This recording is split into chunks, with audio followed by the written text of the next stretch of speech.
Vamos dar início, então, ao nosso estudo de hoje. Hoje nós trouxemos um tema que é muito caro para nós. Eu tenho um enorme carinho por esse tema, porque desde muito novo eu tive contato com essa passagem. Ela, desde pequeno, me chamou a atenção, né?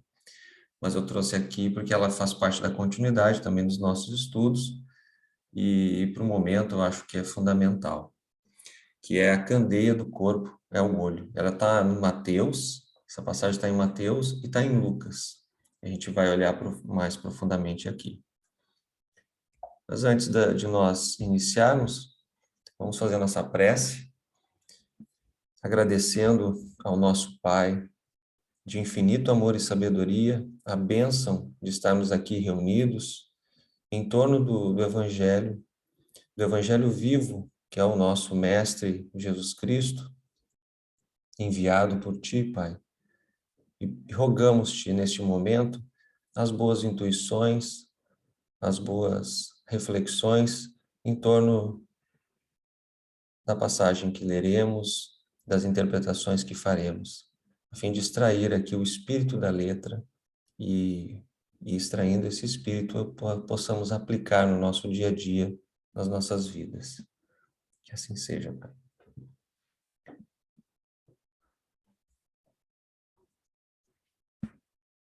Bom, vamos começar então lendo a perícope, né, que é o trecho que está em Mateus e está em Lucas.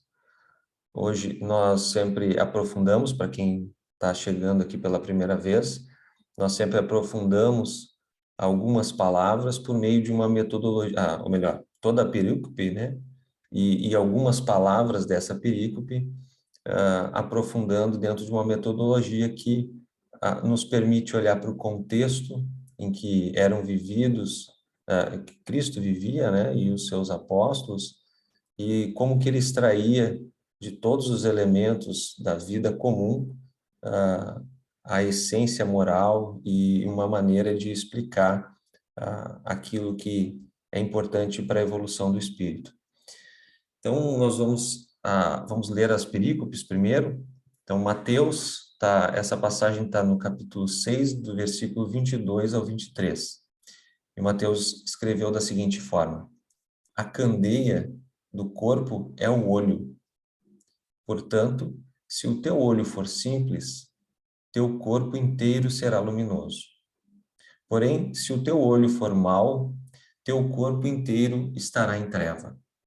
Portanto, se a luz que há em ti é treva, quão grande a treva? Essa passagem ela está no Novo Testamento, na tradução do Haroldo Dutra Dias, tá? É uma tradução mais recente. Talvez vocês tenham aí a Bíblia de Jerusalém ou qualquer outra, né? Bíblia do Peregrino. Então tem algumas diferenças somente na maneira como é traduzida, mas essa aqui especificamente ela tem uma característica de ser o mais literal possível, trazendo a essência daquilo que estava por trás das palavras, tá? E o Lucas, ele diz o seguinte: a candeia do corpo é o teu olho. Sempre que teu olho estiver simples, teu corpo inteiro também está luminoso. Mas quando estiver mal, também teu corpo estará em treva.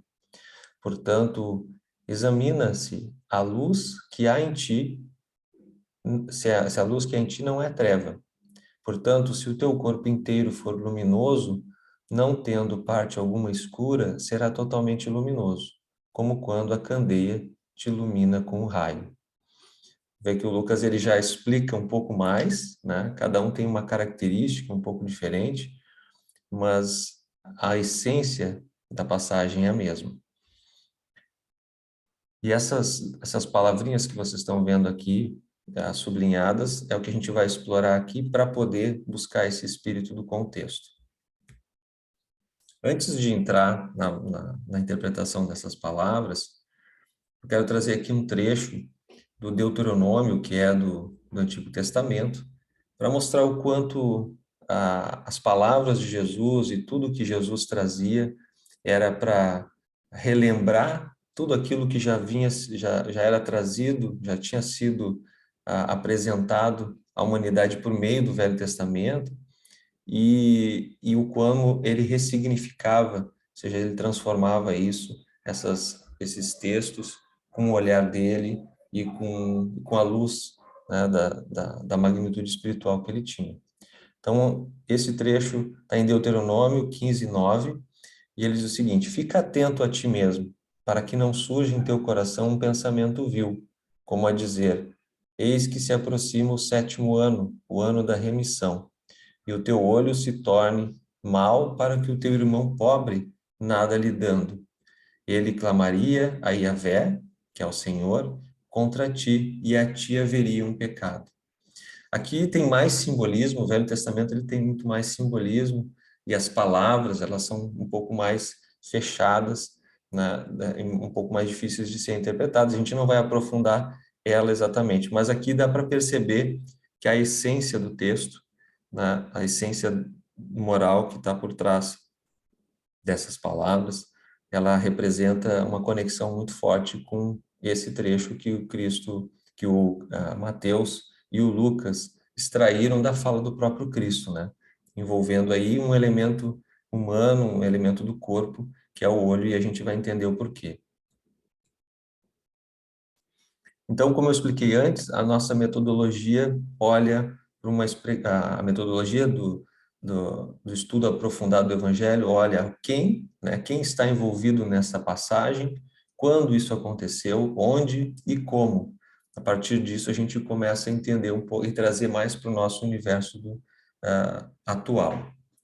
Então, a palavra a essência, né, a palavra síntese dessa passagem é a candeia, fazendo uma conexão muito forte com o nosso corpo físico, né? E aqui a candeia é líkonos, né, em grego, que quer dizer lâmpada de barro alimentada por óleo, azeite de oliva, que era muito comum na época, utilizada nas residências e nos templos. Aqui tem uma amostra de como que é essa candeia, tá? Para a gente entender, e aqui a gente traz a imagem justamente para a gente entender o quão representativo era esse elemento físico na mensagem de Jesus, para que as pessoas entendessem e que também aquelas que ainda não entendessem ficassem, né, refletindo sobre o aspecto da luminosidade que vem por meio de um cordão que está dessa candeia, dentro desse objeto, e que é alimentado pelo óleo e estimulado pela faísca, né, enfim, pelo fogo, pode alimentar e iluminar a partir do conteúdo que tem dentro.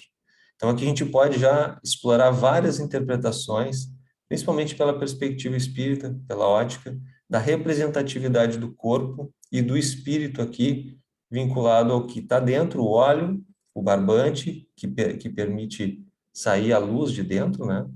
E o corpo físico, representado aqui por essa lâmpada antiga, que é a candeia, essa estrutura de barro.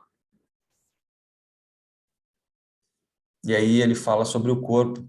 Então, seguidamente, eles fazem uma conexão então da candeia com o corpo, que em grego quer dizer soma.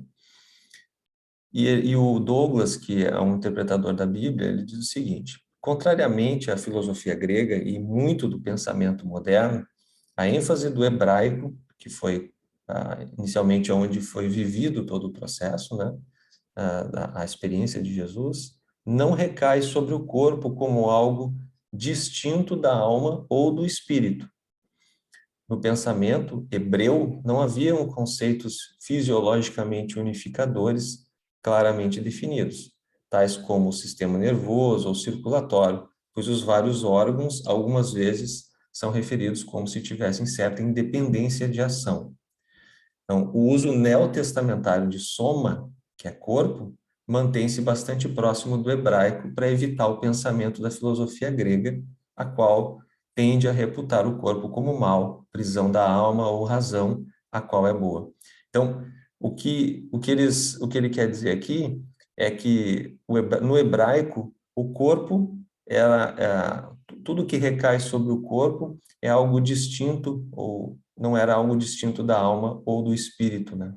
Então, esse conceito unificador é importante para que a gente entenda como que eles enxergavam essa estrutura física e os elementos, né, deste corpo para que a gente possa interpretar como se estivesse no lugar deles, como se estivesse naquele momento, para a gente compreender melhor o que representa o olho, o que representa o corpo, e a maneira como eles olhavam esse contexto físico era extremamente unificador, distanciado da cultura grega, que via de maneira separada, inclusive porque via a estrutura física do corpo como algo não muito positivo. O olho, oftalmos, do grego, oftalmos, quer dizer, no hebraico, fala-se dos órgãos físicos como se fossem agir semi-independentemente e igualmente possuem qualidades psíquicas e morais. Olha a diferença, então, da visão grega para a visão hebraica. Então, bem distintas e, na época, né, logo depois da morte do Cristo, teve uma helenização muito forte, ou seja, a cultura grega foi absorvida, né, em função da soberania deles na época, e aí isso foi se entranhando na cultura hebraica. Mas para os hebreus, naquela cultura onde Jesus vivia, os órgãos físicos para eles, agiam como se estivessem em independência. E eles possuíam qualidades psíquicas e morais. Isso também muito orientado pela cultura egípcia, né? Que também impregnava aquela cultura dos hebreus. Assim é que o olho não apenas é dotado de visão, mas também é de orgulho, como está em Isaías, tem piedade, né, está em Deuteronômio, tem sono, que está em Gênesis, tem desejo, está em Ezequias, e etc. E apesar de que Paulo salienta a interdependência dos órgãos físicos na primeira carta aos Coríntios, Mateus mostra ali que pode ser arrancado o olho do escândalo, como naquela passagem onde ele fala, ele também traz essa independência e a maneira como pode e deve ser retirada, né, esse elemento que está fazendo algo de ruim no corpo, né, preserva a noção hebraica da função quase auto-independente do órgão. Então, ele já tinha uma noção dessa independência e da essência, né, a essência moral que ela poderia trazer por um comportamento que reflete, né, a maneira ética e moral daquele ser humano.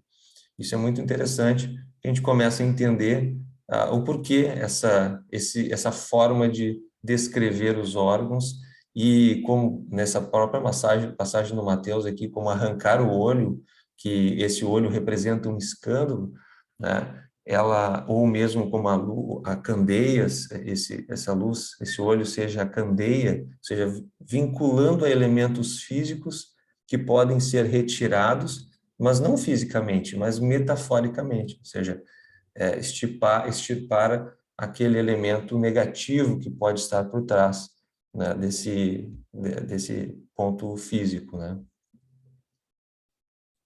A Adriane está falando que a internet está oscilando. Tranquilo, Adriane. Mas estão todos enxergando aqui as lâminas, né? As páginas. Só me sinalizem, por favor, se está tudo certo. Ah, ok. Obrigado. Sim, tá tudo ok. Tá bem. A palavra simples utilizada aqui, que é haplos, que quer dizer simples, natural, sem artifício, cândido, sincero e franco. Algumas traduções trazem palavras diferentes, mas essa é a essência da palavra e do significado que está por trás de haplos, que é a palavra grega utilizada nessa tradução. E mal, que é poneros, quer dizer, mal, ele tem um sentido híbrido, né? Como vai explicar aqui o Haroldo na nota que ele faz no livro. Ele representa mal ou mal com L e com U. Desculpa. Malevolente, maligno, malfeitor, perverso, criminoso, ímpio. E ele explica que no grego clássico a expressão significava sobrecarregado, cheio de sofrimento, desafortunado, miserável, indigno, como também mal, causador de infortúnio. Então, tinha essa característica de alguém mais doente moralmente, mas também malvado e que poderia causar algum mal.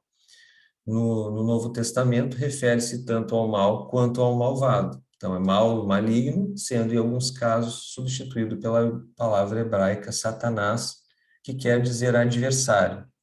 Então, olha o quão amplo e também o quão sintético, o quão amplo eram os significados de uma palavra só, porque no grego mesmo e também no hebraico eram muito sintéticos o vocabulário deles. Então, uma palavra poderia expressar inúmeros significados de acordo com o contexto, de acordo com o momento, né?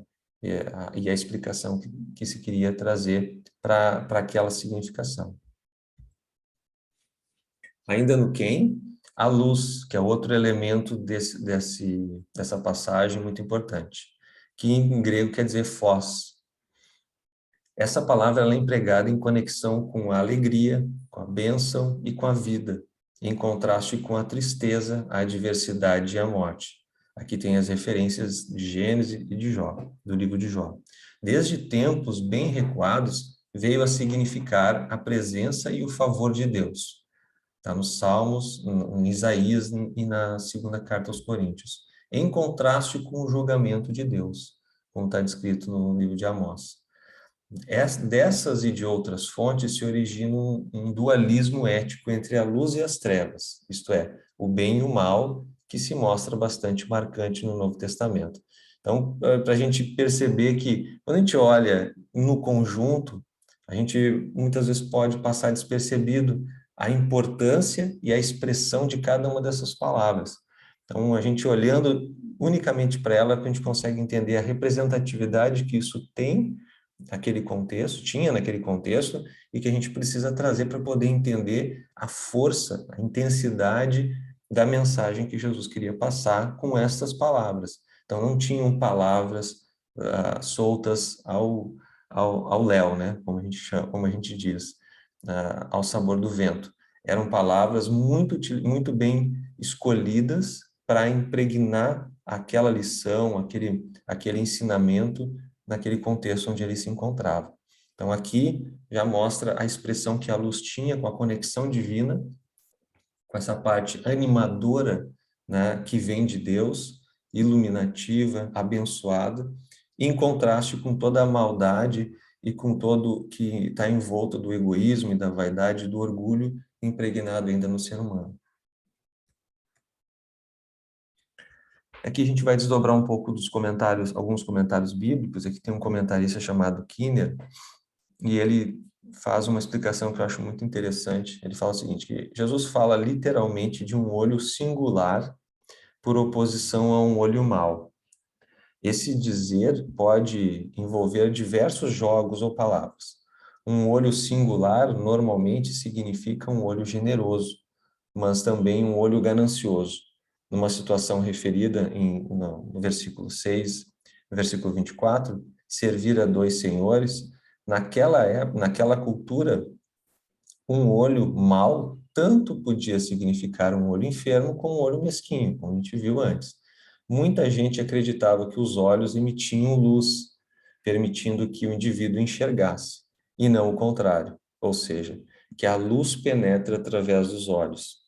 Embora aqui Jesus compare o olho a uma lâmpada, ele fala de olhos enfermos, que são impossibilitados de receber a luz.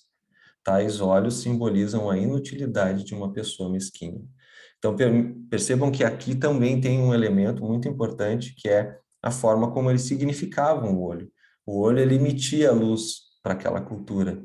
E Jesus veio dizer, não, o olho, ele está dizendo aqui também de elementos biológicos e fisiológicos para explicar algo que é espiritual, né? O olho, ele não emite a luz, mas ele consegue expressar a característica do espírito, mas ao mesmo tempo ele precisa receber essa luz. Ele precisa ter essa interação, estar aberto para receber essa luz divina, para poder se evoluir, né, e se transformar, que é como a gente vai ver aqui, principalmente no texto como Emmanuel interpreta. Mas a base dessa explicação toda de Jesus, né, e desse ensino, está nessa ressignificação do próprio olhar, de como eles enxergavam, né, e entendiam o olhar naquela época. E o Pastorino, no livro A Sabedoria do Evangelho, ele traz uma explicação bem interessante também sobre esse trecho. Se a luz que há em ti são trevas, quão grandes são essas trevas? Aqui pode ver que está um pouquinho diferente, mas faz parte também de uma outra tradução. Como pode a luz ser trevas? Pergunta ele. Se os olhos forem sadios, raplós, isto é, sem defeitos, simples, sem crostas e sem apegos nem cobiças, então tua tarefa de iluminar desenvolve-se perfeitamente.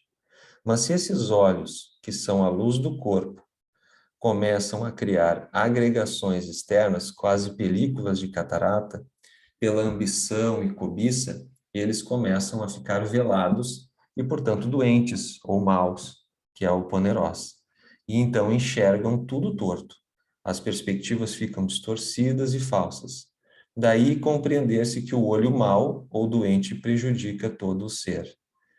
E aqui ele já começa dando essa referência, né, da, da vinculação de toda a maldade que a gente deixa penetrar e como que ela, através do nosso olhar, enfim, e também isso se estende aos todos os outros nossos sentidos, incluindo a audição, né? Mas quando a gente deixa isso encontrar uma morada em nós, começa a complicar. Ele continua aqui dizendo que essa má qualidade envenena o espírito de quem a sente e, sobretudo, de quem a alimenta. E os fluidos lançados pelos olhos, o mal-olhado, né, que existe, a gente sabe que existe, né, fazem definhar, e vem muito dessa cultura hebraica e depois ressignificada no grego, fazem definhar tudo o que foi atingido. Mas, em primeiro lugar, faz definhar a própria criatura que os lançou, porque antes de atingir a aura dos outros, os fluidos atingem a própria aura da pessoa que os lança. Então, aqui ele também está trazendo um aspecto muito importante, que é quem primeiro lança, quem primeiro está embebido desse sentimento não positivo, não bom, né, é o primeiro a ser atingido por essa energia, né, ou esse mal-olhado, enfim. A ignorância são as trevas que envolvem o espírito, que é a personalidade, levando ao erro e à maldade. Por isso, quando os olhos intelectuais são enfermos ou fracos, todo o ser permanece em trevas.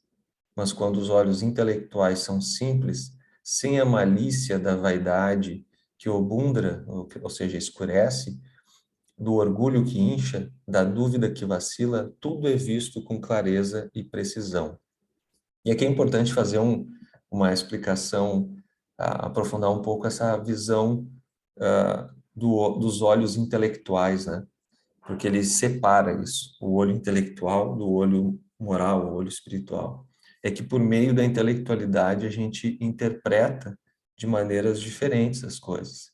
E quando a gente acaba olhando somente pelo aspecto intelectual e racional, que são elementos muito importantes, a gente pode deixar de trazer a simplicidade e interpretar a essência moral daquilo que está sendo ensinado, ou seja, deixar o coração ser tocado, o sentimento, e é essa separação que ele está querendo trazer aqui para nós, mostrando que esse espírito, que não é necessariamente o espírito, porque não é o espírito que está encarnado, mas a personalidade que envolve nesta vida, nesta encarnação, este espírito, está envolvida de um olhar intelectual que precisa filtrar muito daquilo que é recebido e pela sua inteligência ele pode escolher um caminho de interpretação mais inadequado ou mais adequado para a sua evolução espiritual. Então, o que ele está querendo dizer aqui é que a nossa personalidade precisa filtrar mais aquilo pelo um olhar positivo, pelo um olhar amoroso, pelo um olhar espiritualizado, tudo aquilo que a gente recebe para que a nossa inteligência, os nossos olhos do coração recebam e consigam acolher com um olhar mais compreensivo e iluminado aquilo que chega até nós. Mesmo aquelas coisas que são aparentemente ruins, que sejam um sofrimento ou algo que possa nos defrontar na vida, alguma coisa positiva vai nos trazer. E aqui eu vou trazer duas mensagens do Emmanuel, uma que comenta a passagem que está no Mateus e a passagem que está no Lucas, para a gente aprofundar, né? Até aqui a gente trouxe os elementos interpretativos das palavras que envolvem a passagem e já extrair um pouco desse espírito da letra por meio dessa visão intelectual, por meio dos olhos intelectuais.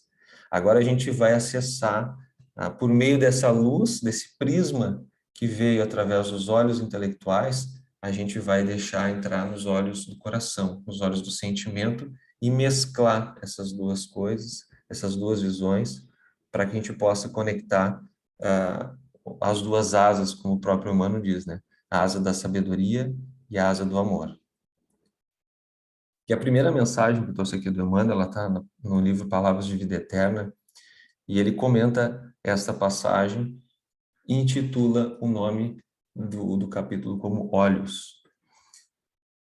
E ele diz assim: olhos, patrimônio de todos. Encontramos, porém, olhos diferentes em todos os lugares. Olhos de malícia, olhos de crueldade, olhos de ciúmes, olhos de ferir, olhos de desespero, olhos de desconfiança, olhos de atrair a viciação, olhos de perturbar, olhos de registrar males alheios, olhos de desencorajar as boas obras, olhos de frieza, olhos de irritação. Aqui ele já separa em dois momentos, né? Como que a gente utiliza o nosso olhar sem o filtro do coração, sem a inteligência emocional que envolve a sabedoria, que envolve o amor. Então, ele já está mostrando o quão ele pode se prestar de maneira negativa. E ele diz: se aspiras, no entanto, a enobrecer os recursos da visão, ama e ajuda. Dois verbos, né? Amar e ajudar. Tem uma movimentação do espírito aqui. Aprende e perdoa sempre. Mais dois verbos, aprender e perdoar. E guardarás contigo os olhos bons, a que se referia o Cristo de Deus, instalando no próprio espírito a grande compreensão suscetível de impulsionar-te à eterna luz.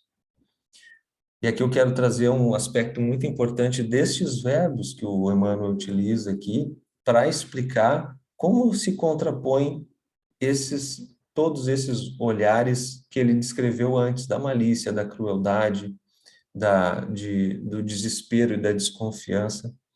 Ele traz aqui os quatro verbos, né? O verbo amar e ajudar, ou seja, amar é um movimento da vontade do espírito de querer fazer o bem por meio das suas atitudes.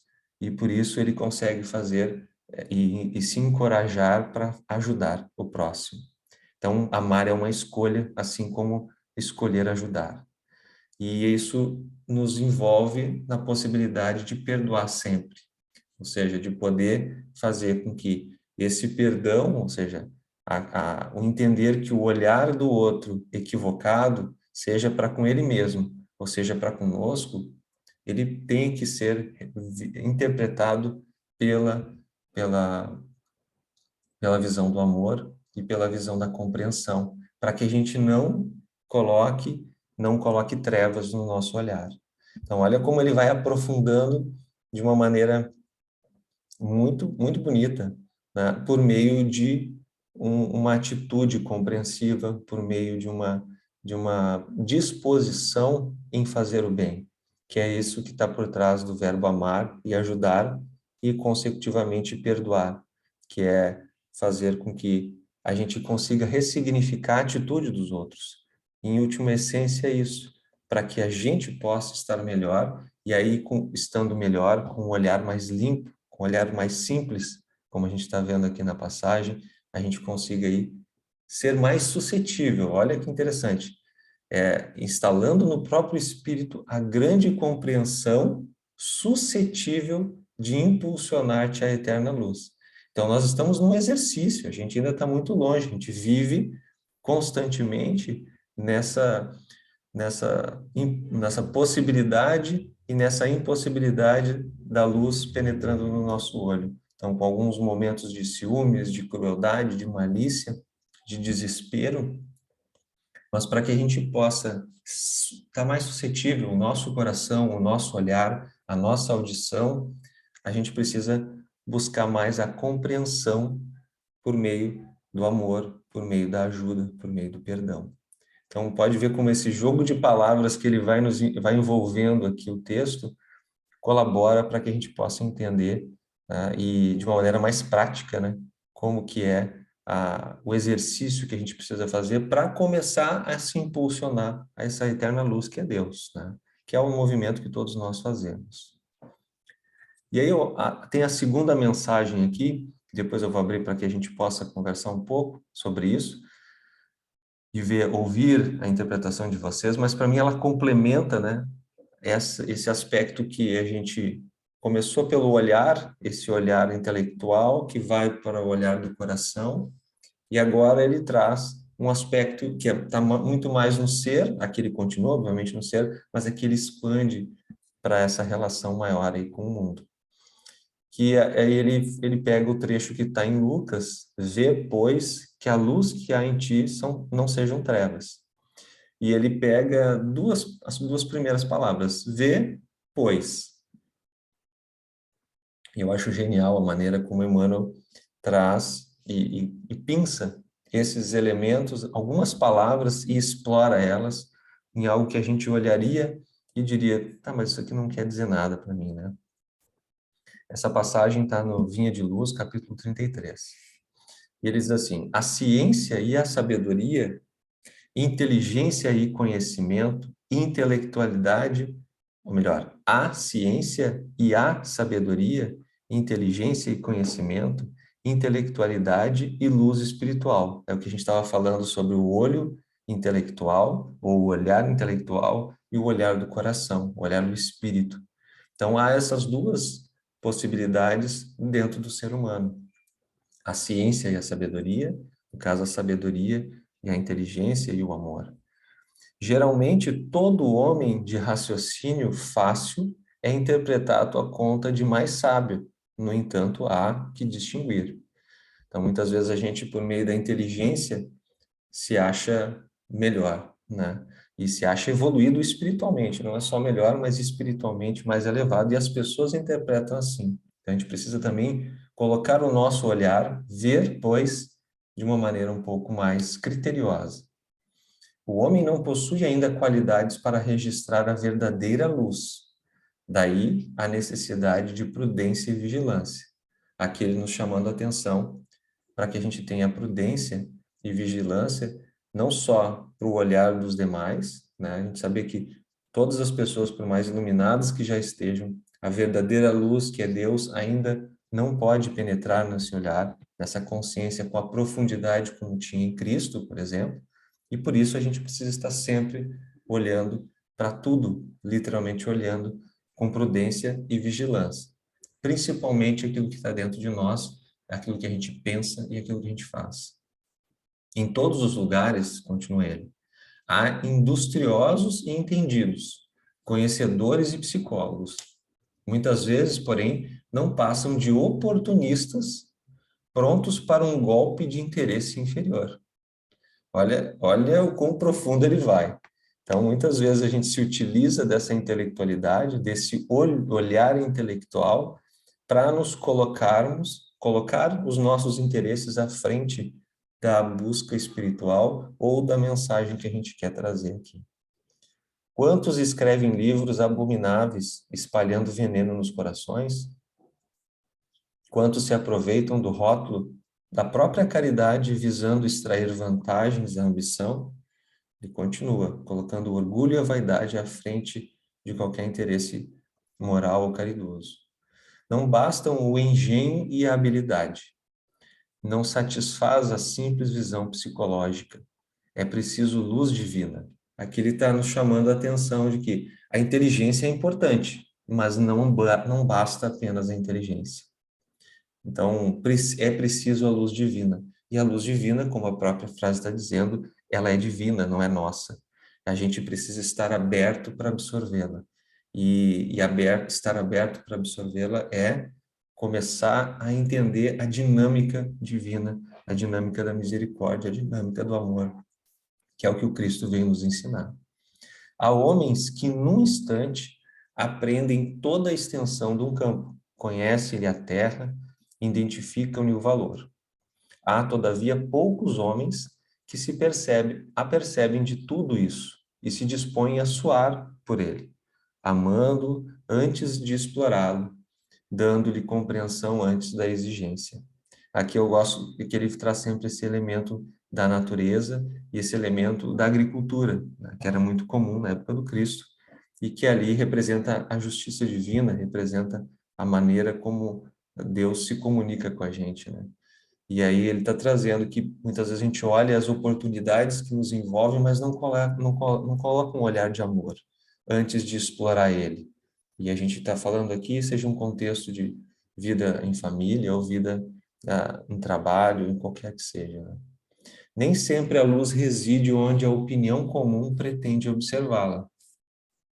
Sagacidade não chega a ser elevação e o poder expressivo apenas é respeitável e sagrado quando se torna ação construtiva com a luz divina. E aqui é importante porque ele quer dizer o seguinte, que a gente só vai conseguir ser respeitável suficientemente e sagrado os nossos movimentos de sagacidade, que é importante, de elevação e poder, se a gente tiver associado à luz divina.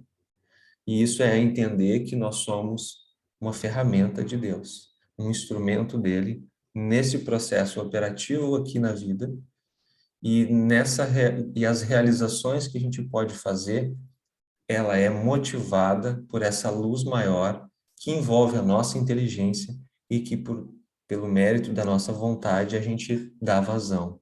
Isso é importante. Então ele pede para nós, raciocina, pois, sobre a própria vida. Ele traz de novo a frase do próprio Cristo.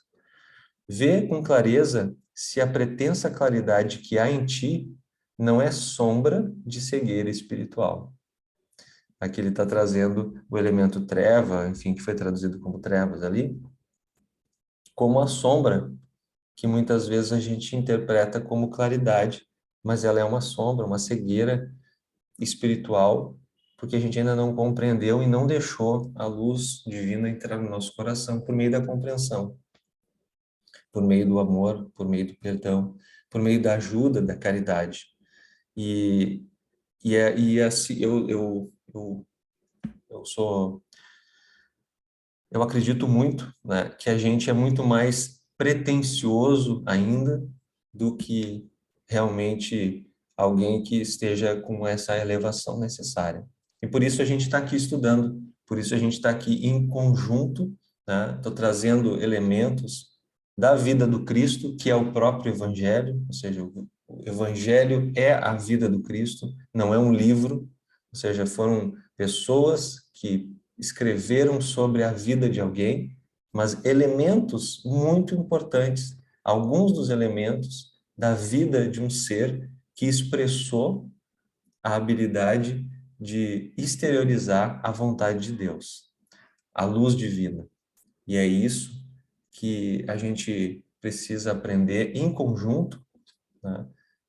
E ter a visão de cada um a respeito disso, para que a gente consiga se alimentar e cada um aqui da perspectiva e da vivência de cada um. E esse é o objetivo. E por meio dessa reflexão é que a gente vai fazendo e dando continuidade a essa reforma íntima psicológica que a Sandra traz nos seus ensinos e que está coroada no, na representatividade da vida de Jesus aqui.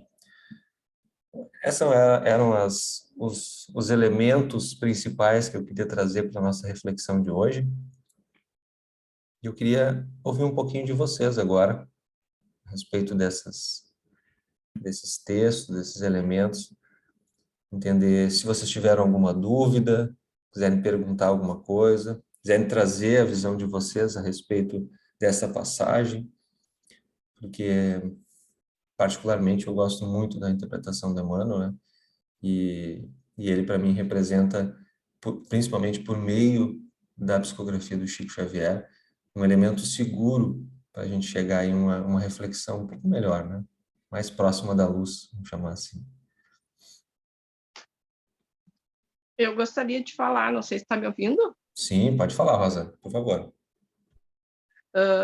Eu acho assim, ó, todos nós estamos em evolução, né? Uns já entenderam um pouco mais, outros um pouco menos. E o que eu sempre falo para o meu esposo, que às vezes ele ficava bravo com alguma coisa que as pessoas estavam fazendo de errado, eu disse assim, a gente não pode ficar julgando as pessoas. Por quê? Porque aquela pessoa ainda não entendeu aquilo que tu está entendendo já, né? E às vezes aquilo que tu ainda não entende, outra pessoa também deve estar te julgando a mesma coisa.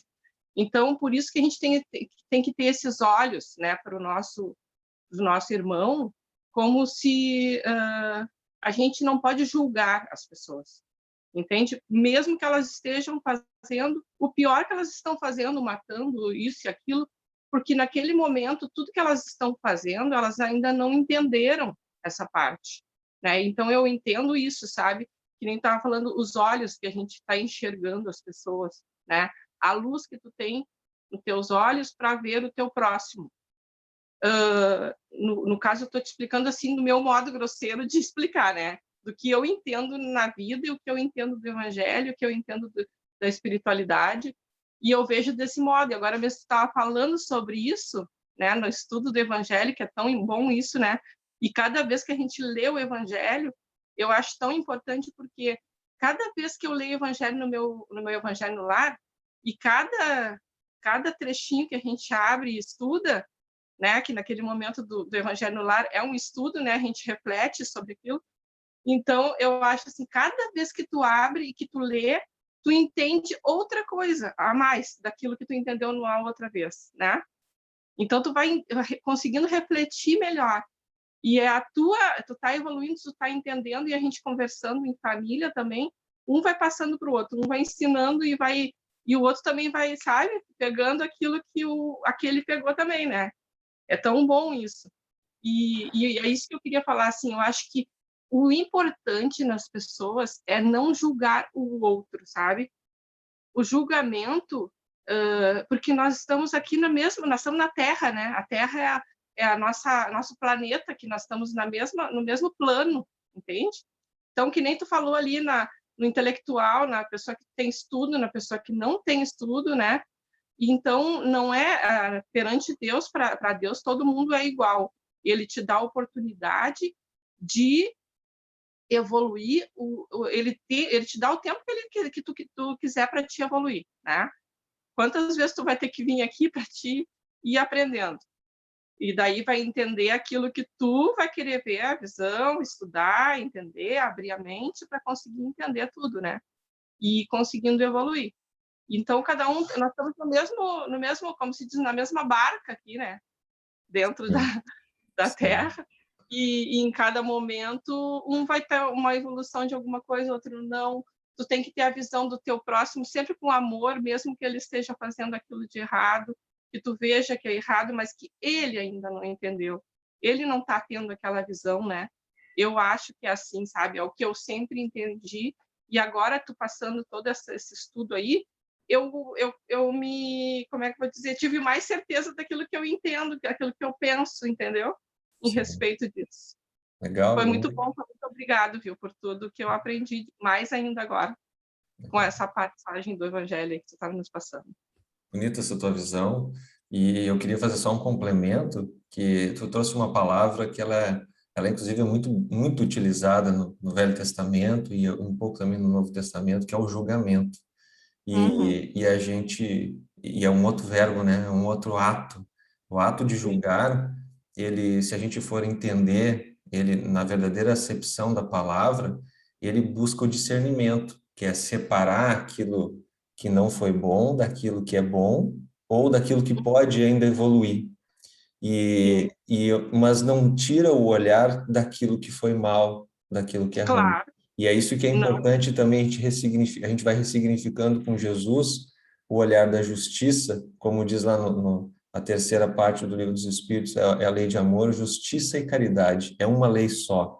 Então, ela envolve a justiça, envolve o amor, olhar com a maldade que a pessoa fez, ela não sim, deixa de ser uma maldade, seja ela a qual for o nível dela. Mas quando a exatamente. gente consegue separar a maldade que ela fez do bem que ela pode fazer daqui para frente, aí a gente começa a ressignificar esse olhar e colocar uma luz no nosso olhar. Exatamente. Eu acho que foi esse Exatamente. o ponto que tu quis trazer, Exatamente. que é importante a gente separar, né? Porque uma É. coisa é tu julgar o outro pelo fato de dizer assim, ah, viu, essa pessoa sempre faz isso dessa maneira e ela precisa ir para a cadeia. Enfim, ela Uhum. precisa ter esta punição. E É. esse é o olhar que eu acho que tu estava querendo trazer. Mas o olhar que o Isso. Cristo quer nos mostrar e a interpretação que vem por meio desse julgamento divino é, sim, o Juliano fez algo mal. Ele fez algo mal e precisa ser reeducado em relação a isso. Mas Aham. ele tem uma essência divina que Uhum. pode continuar fazendo o bem se ele Exatamente. ser bem educado e bem ajudado nesse processo de Quando evolução do ele espírito, conseguir né? entender, né? Quando ele conseguir entender que Isso. ele está errado naquilo que ele tem que mudar os atos dele. Exatamente. Exatamente. Para a gente não favorecer a impunidade, né, Rosa?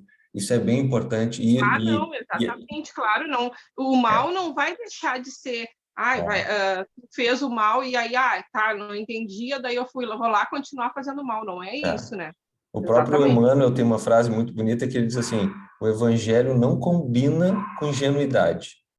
Então, e Uhum. é outra forma que a gente precisa, outro olhar que a gente precisa colocar, iluminado para o Evangelho do próprio Cristo e a própria mensagem de Jesus.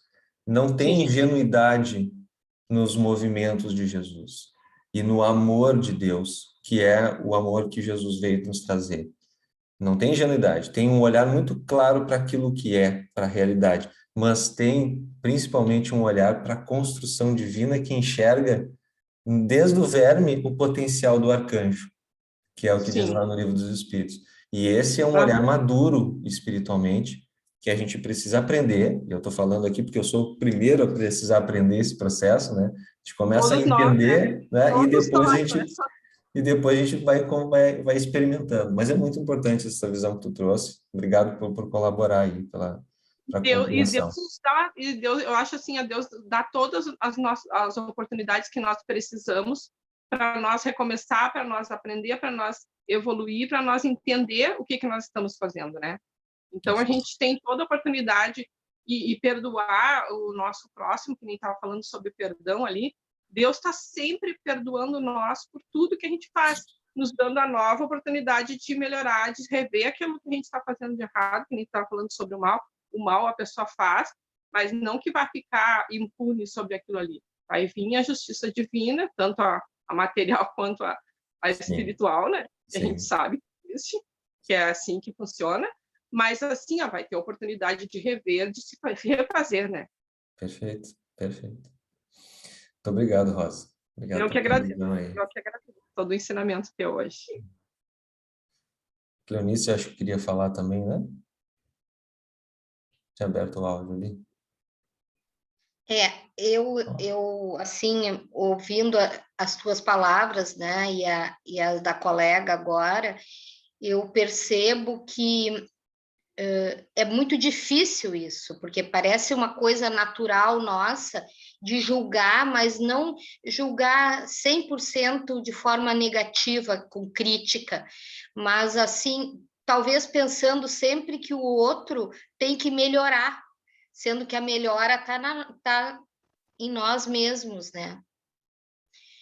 E é difícil, isso que eu quero, isso que fica assim meio, sabe, trancado às vezes, porque a gente aprende tanta coisa, consolida, eu digo assim, consolida, porque são coisas que a gente vem ouvindo, né, desde o início dos estudos, e sempre um estudo do evangelho, ele vem para consolidar coisas que em algum momento a gente ouviu, né? E que temos que prestar atenção naquilo ali. Mas o que eu queria deixar assim é o quanto isso é difícil, né? A Rosa, ela falou, parece assim, é uma fórmula, né, que a gente tem que usar, mas é uma fórmula muito difícil, né? É conviver, né? Nós estamos no meio de pessoas e sujeito aos olhares, às críticas também, e como a gente devolve esses sentimentos todos que a gente capta, né, no nosso dia a dia, né? E conseguir evoluir nessa questão, né, do nosso olhar de crítica, de julgamento, a impressão que dá é que a gente não deixa passar nada batido, tudo a gente tem que dar nem que seja mentalmente, né? Não digo verbal, né? Mas mentalmente, a gente fica observando as coisas e sempre, em primeiro lugar, levando, por que que a pessoa não faz diferente, mas eu é que tenho que fazer diferente, né? Isso é que eu gostaria de colocar, o quanto isso é difícil, né? Sim. É um treinamento diário, assim, é isso. Não, é super importante essa reflexão que tu está trazendo, e eu queria falar algo sobre esse aspecto, porque eu tenho entendido com os estudos e com a vivência que é por isso que a gente está aqui. A gente não está aqui somente para conhecer, mas em grupo, em conjunto, se fortalecer a partir de um entendimento para enfrentar essa dificuldade. Porque é para ser difícil mesmo, Clarice. Eu estou aprendendo isso. Não é para ser fácil. Por quê? Porque um espírito para chegar, e é isso que a gente está aprendendo, e é sempre importante voltar para o objetivo desse estudo. É um estudo do Evangelho à luz da doutrina espírita. E a luz da doutrina espírita nos mostra que a gente tem uma determinação divina de evolução. Nós vamos nos tornar espíritos puros e espíritos iluminados. Isso daqui a milhares e milhares de anos. Enfim, não interessa o tempo, mas nós vamos. Só que para que a gente alcance este nível, a gente precisa passar pela forja do tempo. E a forja do tempo, o elemento forja, a palavra forja, quer dizer dificuldade. Só que essa dificuldade, ela é justamente os testes, as provas, para aferir esse conhecimento que a gente está absorvendo aqui. Então, eu sempre falo que é um desafio muito grande se aproximar do Cristo. E um desafio ainda maior querer segui-lo, porque a gente está se aproximando dele, se aproximando de uma palavra, de um entendimento. Por isso que eu falei que o evangelho não combina com ingenuidade, e muito menos com pouco esforço. A gente pode olhar todos os convertidos, e um dos principais que nos trouxe para o Ocidente e para o Oriente, uma das maiores mensagens foi o Paulo de Tarso. Então, se tu lê a evolução desse espírito, tu vê que não teve facilidade. E nenhum de nós teremos. E eu estou trazendo isso porque eu sinto no meu coração, a cada segundo dos meus dias, essa atenção e a dimensão dessa dificuldade que tu está trazendo, e ela é verdadeira e é uma realidade. Mas eu queria trazer também um olhar a respeito disso, que é porque é necessário.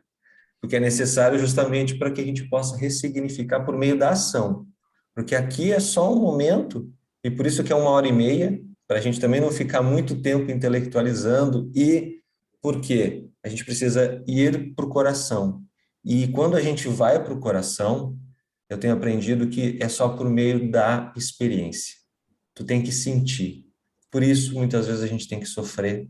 Por isso que muitas vezes a gente E o sofrimento aqui nem sempre não é para olhar para um lado negativo, né? Para o lado ruim, que eu quero dizer é que muitas vezes uma dor é necessária, uma dor de barriga é necessária para tu entender que tu não pode comer demais. E aí tu vai lá numa churrascaria e come, come, come, come, come, come, come. Foi uma coisa maravilhosa. Só que dali 2 horas tu teve uma baita dor de barriga. E o que que é isso? Foi Deus te maltratando? Deus? Não. Tu poderia ter comido, sei lá, 100 gramas de comida, saído dali satisfeito. Estou trazendo um exemplo, uma metáfora muito clara do nosso dia a dia, que é a alimentação, que é algo que eu vivo muito, né, nessa dinâmica de interpretar, assim, como que eu posso ressignificar esses ensinos morais. E para mim, um dos maiores exemplos é esse. A gente pode tornar muito mais difícil para nós o ato de se alimentar quando a gente se esbanja nele.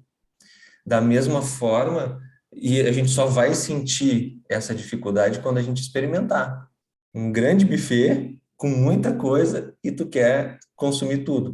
E assim é com os ensinos espirituais. Por isso que a gente está estudando, a gente não entra num buffet de perícopes espirituais aqui. A gente poderia ler todo esse capítulo que envolve o capítulo 6. Mas a gente está olhando um versículo, porque é o equivalente a comer um prato feito, que é apropriado para o nosso estômago agora, para as próximas 2 horas, que aí tu vai digerir.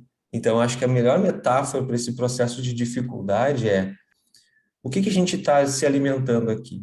A gente está se alimentando de algo que vai demorar para a gente digerir. Às vezes, e talvez seja o nosso caso, vai levar mais de 2, 3, 4 vidas para a gente entender essa passagem que a gente está vendo aqui. E é isso que a luz da doutrina espírita nos mostra, principalmente por meio dos livros do André Luiz, que muitas vezes um espírito recebe uma mensagem e vive uma experiência numa vida para conseguir colocar em prática 3, 4 vidas depois. 3, 4 encarnações depois. E, claro, isso não é uma regra, né? Isso é conforme a vontade e a determinação do espírito. Mas isso expressa o que tu acabou de dizer, que é o elemento da dificuldade, porque essa dificuldade é necessária, porque aquilo tem que realmente calcar no nosso coração. Tem que entrar e virar um hábito. E o hábito de amar não é para qualquer um. É para quem realmente está decidido a seguir o Cristo. E a gente sabe, né, que não é uma coisa fácil amar, né? A gostar, né, se interessar por os mesmos interesses é algo muito fácil. E aí e a dificuldade do amor é por isso que a porta é estreita. A porta é estreita por causa disso. Porque se for fácil, os movimentos mais inconsequentes poderiam nos levar a isso. E, na verdade, não é isso que Deus quer, né? Pelo menos é isso que eu vim entendendo do movimento da experiência unido com essas passagens do Evangelho. Não sei se faz sentido para vocês, mas é isso que eu queria deixar da mensagem. É importante a gente se conscientizar da dificuldade, mas é importante a gente entender que essa dificuldade é necessária porque tem um propósito, tem um significado, tem um sentido por trás. E é quando a gente entende esse sentido, esse significado, é que o fardo começa a ficar menos pesado, né? E o jugo mais leve. E por isso que o Cristo dizia, comigo, tu não vai deixar de ter sofrimento. Tu vai ter sofrimento, tu vai sofrer, tu vai ter tuas dificuldades, vai ser difícil, mas o fardo vai ser mais leve e o jugo é mais suave. Ou seja, tu vai conseguir se sentir mais leve porque tu vai estar envolvido desse amor, que é compreensão, que é entendimento, que não é aquele amor romântico de cinema, é um amor de Jesus. E amor de Jesus é de justiça, de amor e de caridade. É assim que eu entendo isso. Muito obrigada. Tudo bom, Luiz? Tudo bem, bom dia a todos, um grande abraço. Bom dia. Estou aqui na fronteira do Chuí, muito frio. Imagina. Aqui chove gelo.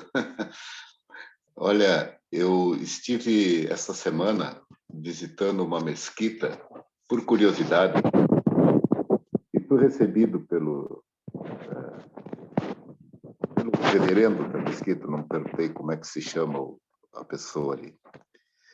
E ele muito simpático, muito atencioso, muito alegre, fez questão de me mostrar o interior da mesquita, que eu pedi para ver.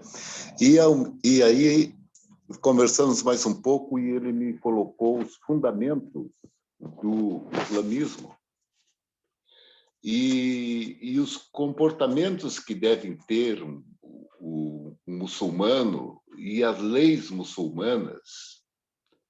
Foi rápido.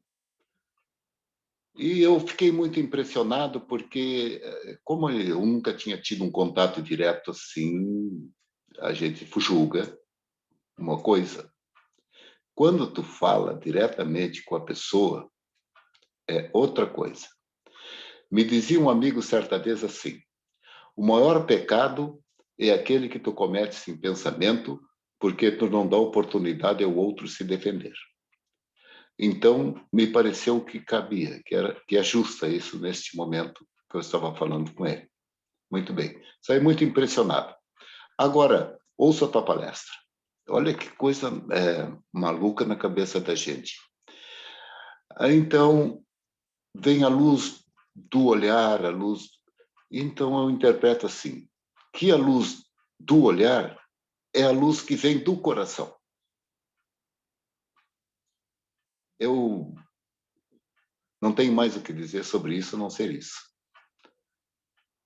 Porque à medida que nós vamos nos intrometendo em outras questões que não são nossas, saio da minha bolha espiritualista e vou a outras culturas, e vou a outras filosofias e outros conhecimentos, porque me interesso, porque tenho curiosidade em saber, para mudar o meu julgamento, minha visão, e me deixa bastante impressionado isso.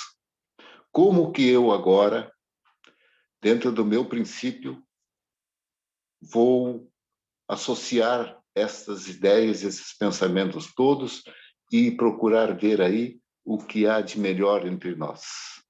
Entre nós, que eu digo, a minha filosofia e o modo de viver muçulmano.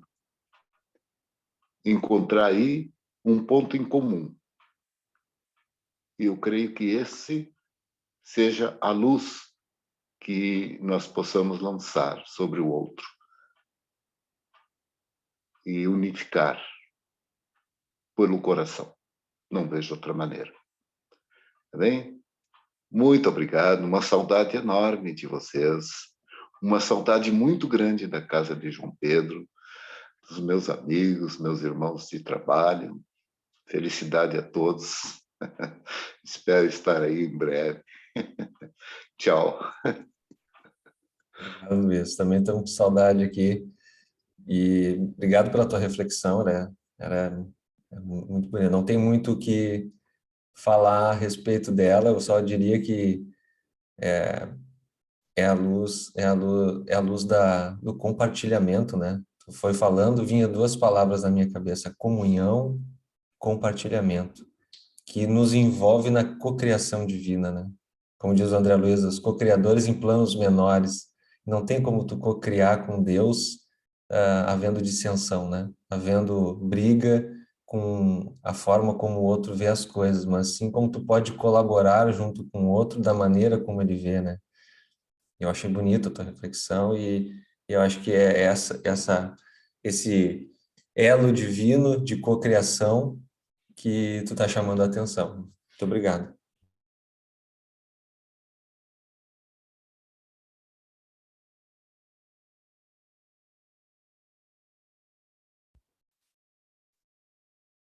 Alguém mais quer falar?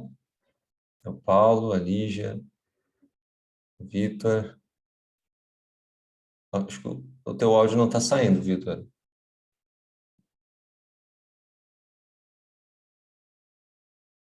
Vamos ver. Fala. Agora sim. Agora sim. Está me ouvindo agora? Sim, estou te ouvindo. Pode falar. Bom, o que eu penso assim, eu acho que é que como nós somos ser em evolução, essas coisas, a gente tem que estar sempre se vigiando, né? É aquele ditado, vigiar e orar. O que eu faço assim? O nosso pensamento é uma coisa muito rápida. Tu não tem como tu desviar dele assim momentaneamente. O que eu faço? Quando eu penso nessas coisas assim, em querer julgar uma outra pessoa, ou criticar uma outra pessoa, o que eu faço? Eu penso em mim e tento desviar o pensamento o mais rápido possível. Eu não fico alimentando aquela coisa assim de ficar alimentando, como eu fazia antigamente. Eu fazia isso, de ficar julgando muito as pessoas, sabe?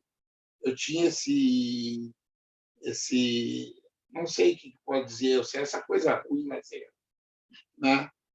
De julgar os outros. E não me julgava, não olhava para mim assim como eu tinha que olhar para mim. O que eu tenho que fazer? Eu tenho que mudar, eu tenho que me mudar, eu tenho que melhorar. Se todo mundo fizer isso, cada um melhorar a si próprio, o mundo vai melhorar, tudo melhora daí, né? Então, eu acho que o princípio de tudo é nós. É cada um de nós, é o princípio. Melhor orar e vigiar. Essa frase é imensa para mim.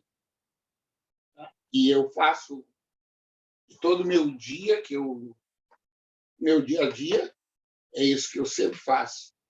Tentar melhorar a mim, né? Cada pessoa está ali daquela maneira porque ela está ali daquela maneira. Não é eu que vou chegar e vou dizer para ela, não, fulana, tu para de fazer isso porque tu está errada. Mas e eu, quanta coisa errada eu faço, né? Então, eu acho que todo mundo tem que ficar se vigiando, cuidando com seus pensamentos, né? Fazendo a sua reforma, né? Sua reforma íntima, essas coisas todas assim, aprendendo, estudando e vendo por que a gente está aqui no planeta Terra. Que a gente vai chegar num denominador, né? Que é a nossa evolução, né? Se a gente não quer mais ficar aqui nesse planeta, um planeta de expiação e prova, a gente tem que seguir no melhor caminho, né? Eu acho assim, quanto mais o caminho mais reto a gente ir, mais a gente vai chegar lá. Todo mundo vai chegar num objetivo só, né? É o amor, que é lá a parte angelical, essas coisas todas, mas todo mundo escolhe. Ou tu vai pelo caminho reto, ou tu vai pelo caminho torto. Tu vai demorar muito mais pelo caminho torto, mas tu vai chegar lá também. Vai ter mais sofrimento, Então, tudo é nós. É nós que temos que nos mudar, nós não temos nada. Os outros têm que fazer as suas coisas. E 99% das coisas é nós. Temos que mudar. Eu acho que o que eu penso é isso, sabe? A nossa mudança e a nossa reforma íntima. Isso vai melhorar o mundo. E a gente, né? Que é o nosso objetivo, a nossa melhora. Né? E é isso aí que eu penso. Muito obrigado pela minha primeira participação. Tá? Eu achei muito bom, é tudo muito maravilhoso. Estou aprendendo bastante, né? Que todos nós precisamos aprender. Muito obrigado. Obrigado, nós que agradecemos, Vitor. E nada como a gente poder aprender em conjunto, né? Acho que esse é um parte principal do nosso movimento aqui em conjunto. Obrigado pela presença e pela participação aí. Eu que agradeço.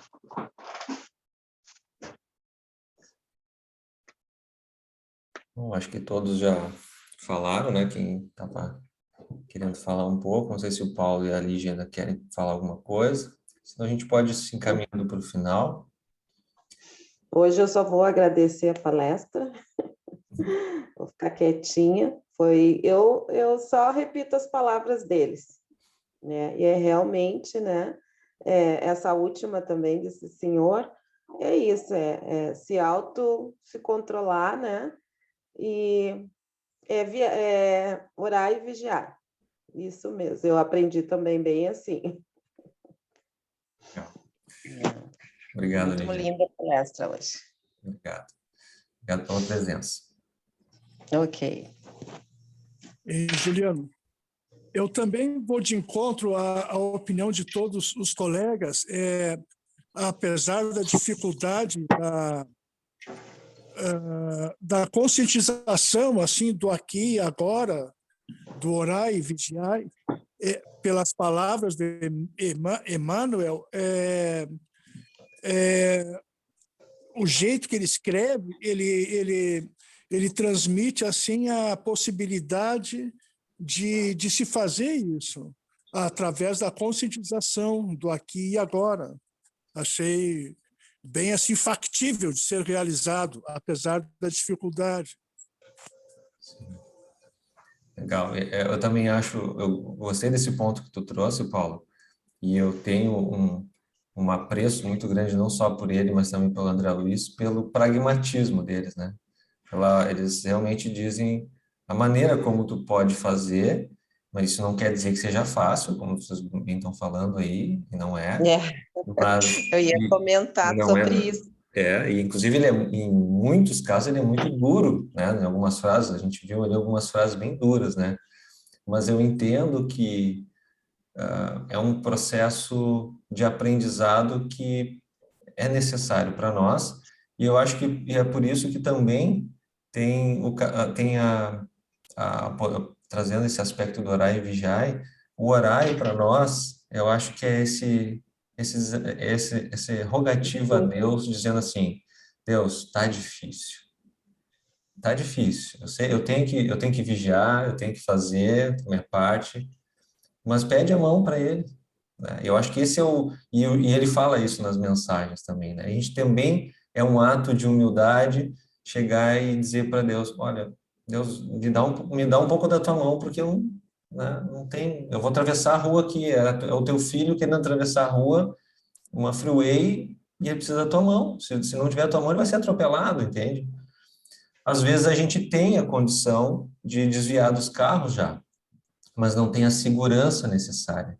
E mesmo tendo condição de inteligência, a gente precisa dessa luz divina a nos ajudar a pegar na mão, muitas vezes. E a gente tem que ter humildade, e é isso que significa para mim a humildade, né?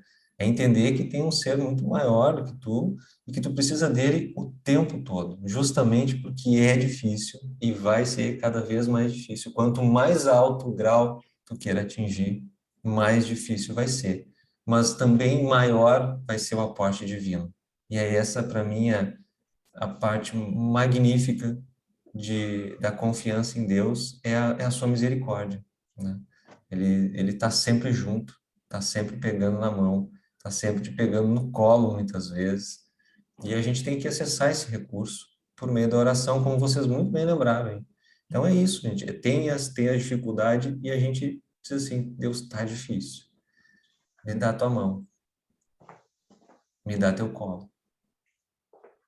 E a gente vai ter, né? Para a gente ter mais força e aí continuar seguindo.